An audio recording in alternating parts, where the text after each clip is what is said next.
Salam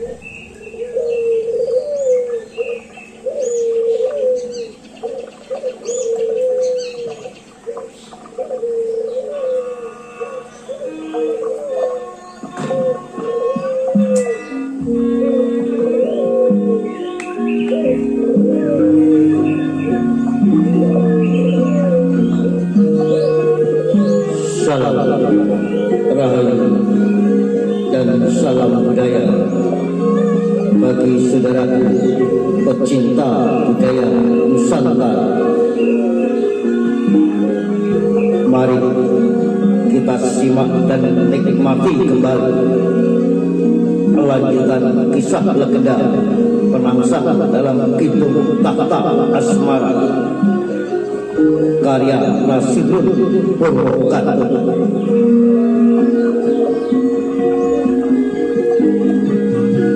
Yang kali ini telah memasuki episode ke-53 dengan judul Menabu Gelap. Saudara, di episode yang lalu telah dikisahkan bahwa ketidakhadiran pemilik panti kudus, salah satu wali amri Keraton Kesultanan Demak Bintoro, Kanjeng Sunan Kudus, dan siswa kesayangannya Adipati Jipang Panuran Haryo Penangsang tidak hadir dalam prosesi pelantikan Sultan yang baru, di mana Raden Bagus Mumi dinobatkan menjadi Sultan keempat Keraton Demak Bintoro. Ternyata undangan-undangan yang dikirimkan oleh Raden Pamungkas melalui prajurit-prajurit kepercayaan tersebut telah dihadang dan dirampas oleh orang-orang yang tak dikenal dan entah siapa sebagai dalang untuk membuat sabotase agar undangan tersebut tidak sampai ke tujuan. Hingga saat ini masih dalam misteri.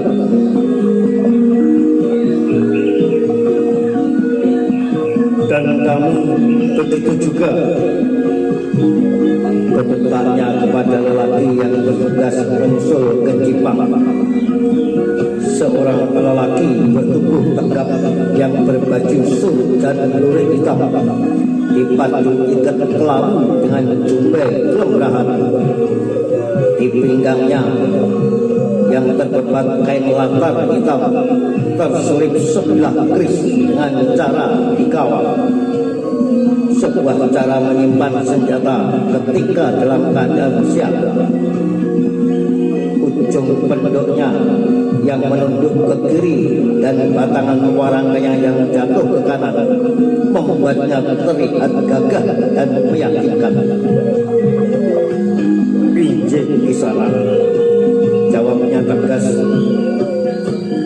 Hanya bedanya hamba mengaku sebagai utusan yang diperintahkan membawa surat susulan ke Kudus, dan hamba sampaikan bahwa hamba juga diperintahkan untuk meminta surat yang akan disampaikan ke Jipang agar sekalian jalan, karena ada hal yang harus disampaikan pula kepada Sunan Kudus dan Haryo Penangsang. Katanya, lelaki berpakaian hitam memperhatikan laporan laki-laki itu dengan saksama, dan dia percaya lelaki berbaju prajurit rumah itu berkata pelan, "Nuwun sewu di sana." Kenapa? Bentaknya. Dia tidak percaya bahwa hamba adalah utusan Raden Pamungkas.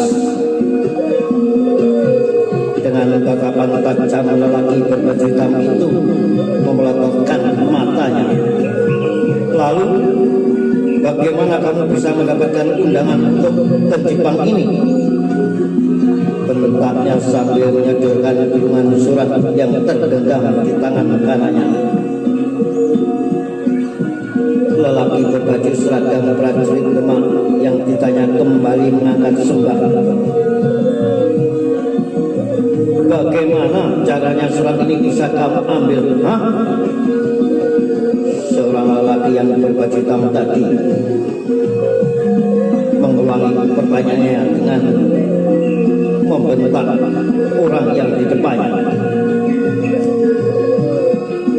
Nuwun sewu Kisana, jawabnya tergerak-gerak, karena prajurit itu tidak percaya bahwa hamba utusan Kasultanan. Dia tidak mau memberikan surat yang ada padanya. Hamba sudah tunjukkan surat yang Kisana berikan, tetapi dia tetap tidak percaya. Kenapa tidak percaya? Bukankah sudah ada bukti surat yang kamu tunjukkan? Tanya lelaki berbaju hitam tersebut. Sementara lelaki yang ditanya kembali mengangkat sembah dan menjawab sambil tergerak-gerak. Nuwun sewu Kisana,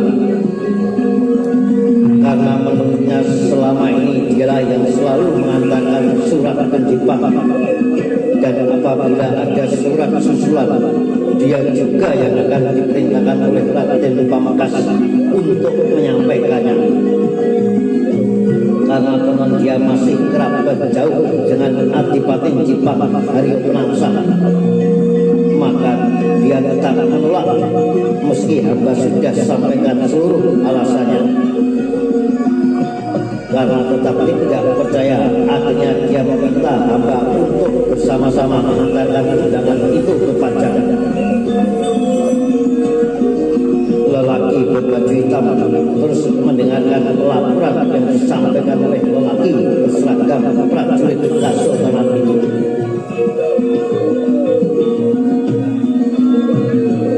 Begitupun kedua orang teman yang berada di depannya. Dua orang yang masing-masing mengenakan seragam prajurit Jepara dan prajurit Demak yang tengah ikut mendengarkan ceritanya. Lalu kamu pun ikut ke Jepang? Lelaki itu mengangguk dan menyembah. Sepanjang perjalanan berdua dengannya hamba sangat geram dan khawatir penyamaran akan terbuka, karena akan sangat gawat jadinya kalau undangan yang kami bawa bisa sampai ke tangan Haryo Penangsa. Maka hamba mencari cara untuk bisa mencuri surat undangan yang ada padanya. Jawab laki-laki tersebut. Dan kamu kemudian mencurinya? Tanya lelaki berbaju hitam tersebut. Lelaki berbaju suit dan keprajuritan itu mengangguk.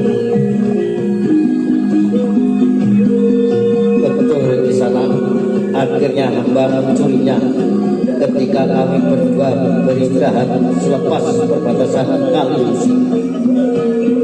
Dia sepertinya kecapean dan tertidur. Pada saat itulah hamba ambil surat yang disimpan di dalam sarungnya. Namun celaka bagi hamba, ternyata dia segera terbangun. Sementara tangan hamba masih memegang surat yang baru akan hamba ambil dari sarungnya. Terus lelaki berbaju hitam yang penasaran itu membentak. Dia yang sepertinya sejak awal curiga ternyata memang sengaja menjebak hamba. Prajurit itu hanya pura-pura tertidur untuk menipu hamba. Maka begitu surat itu hamba curi, dia langsung bangun. Tangan hamba yang masih berada di samping dia langsung dipuntirnya. Kemudian dia meloncat menghajar wajah saya. dia yakin bahwa hamba bukan prajurit susulan, karena dia ternyata adalah prajurit kepercayaan Raden Pamungkas. Demikian penegasan laki-laki tersebut kepada laki-laki yang berbaju hitam. Ketiga orang yang mendengarkan ceritanya mencoba menahan nafas, dan lelaki itu kembali melanjutkan. Namun akhirnya hamba bisa mengambil surat itu dari tangannya, dan itulah surat yang sekarang ada di tangan Kisana. Lelaki berbaju hitam kembali membentak. Aku dari tadi bertanya dan tak sekalipun terjawab. Bagaimana caranya surat ini bisa kau ambil dari tangannya? Lelaki berbaju hitam itu dengan marahnya membentak prajurit yang menyampaikan laporan kepadanya. Dan lelaki itu menjawab pelan, "Nuwun sewu Kisana, hamba terpaksa membunuhnya." "Kamu membunuh prajurit kepercayaan Pamungkas?" tanya laki-laki berbaju hitam tersebut. "Nuwun duka sebelumnya inggih Kisana," jawab laki-laki tersebut. Pandang mata lelaki berbaju serba hitam menyala menatap lelaki di depannya, sedangkan lelaki yang dipandang tak melihatnya karena ia terus menundukkan dan melanjutkan ceritanya. "Hamba terpaksa membunuhnya karena dia yakin bahwa hamba bukan prajurit Demak, dan dia bahkan tidak merampas surat yang hamba bawa. Daripada penyamaran hamba terbongkar dan urusan bertambah panjang, hamba akhiri saja perkelahian dengannya. Pinggangnya langsung saya babat dengan pedang yang selalu hamba bawa." Dan lelaki berbaju hitam pun terdiam. Demikian juga kedua temannya yang berpakaian seragam prajurit Kadipaten Jepara dan Kasoganan. Sementara malam di pinggiran perbukitan Selopadang tengah merambat menggelap. Rimbunya pepohonan di tempat biasa mereka melakukan pertemuan telah makin pekat. Tak ada bintang yang berkelip di atas langit. Hutan perbatasan paling barat Kadipaten Jipang itu malam itu menjadi saksi pertemuan tiga orang yang telah menyamar menjadi prajurit Jepara dan Kasoganan. Para prajurit gadungan yang telah merampas surat undangan yang seharusnya sampai ke Jepara, Jipang dan Kudus.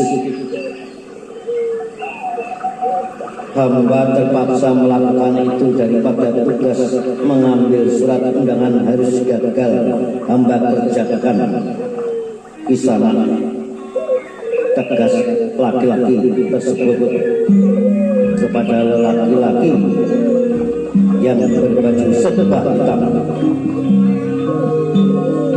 Dan malam yang dingin dan senyap terus merambat menggelap di bukit perbatasan Jipang dan Pacang.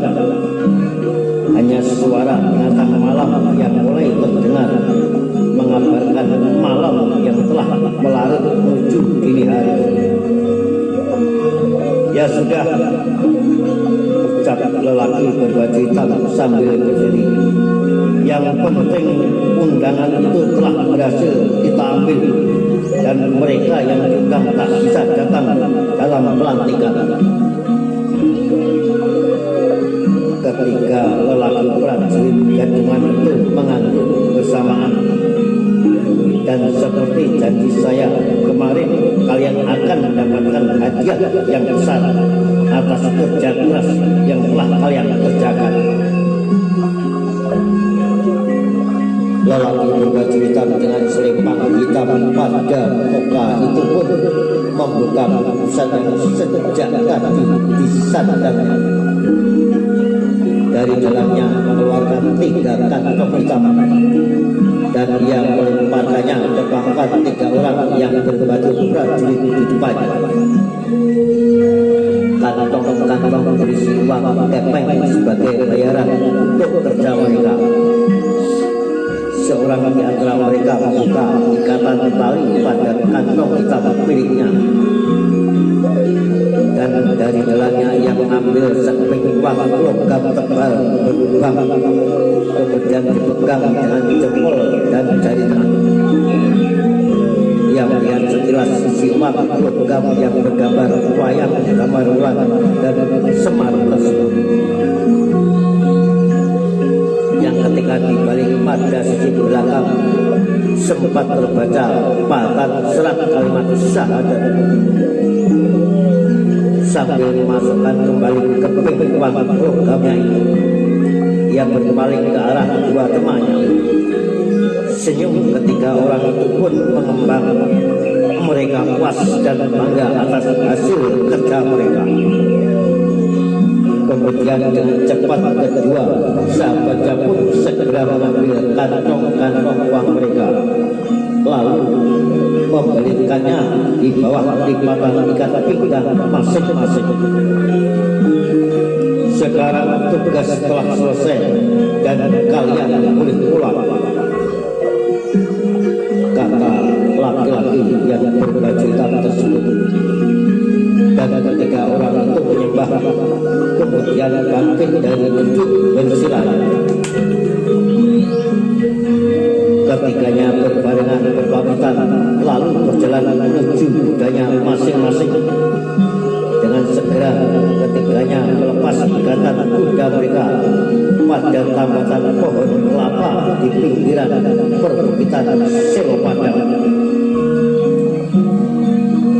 3 orang itu pun saling mengucapkan salam berpisah, dan tepat ketika hendak mengatakan lari kudanya, 3 mata anak panah telah melesat cepat ke arah mereka, meluncur dari musuh yang terentang tak jauh dari belakang mereka. Panah beracun yang langsung menembus punggung dan dada.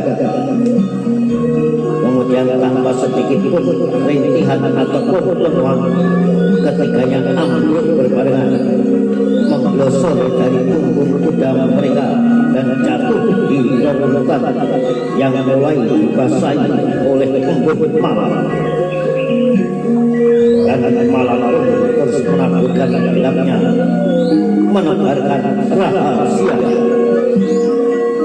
Nah, saudara, sampai berjumpa di lanjutan kisah penangsang dalam Hidup Tata Asmara selanjutnya. Salam rahayu, salam budaya, sampai jumpa.